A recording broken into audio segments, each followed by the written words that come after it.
واقعہ کا عنوان ہے عبداللہ خیاط رحمۃ اللہ علیہ۔ عبداللہ خیاط رحمۃ اللہ علیہ کا ایک گاہک مجوسی تھا۔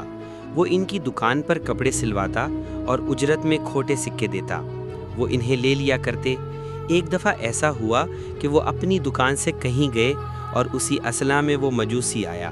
اس نے اپنے کپڑے لیے اور کھوٹے سکے دیے۔ عبداللہ کے شاگرد نے سکے واپس کیے تو پھر اس نے کھرے سکے حوالے کیے۔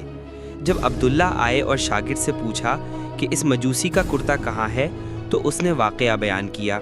انہوں نے کہا، تم نے برا کیا۔ ایک عرصے سے میں کھوٹے سکے لے کر صبر کر رہا تھا۔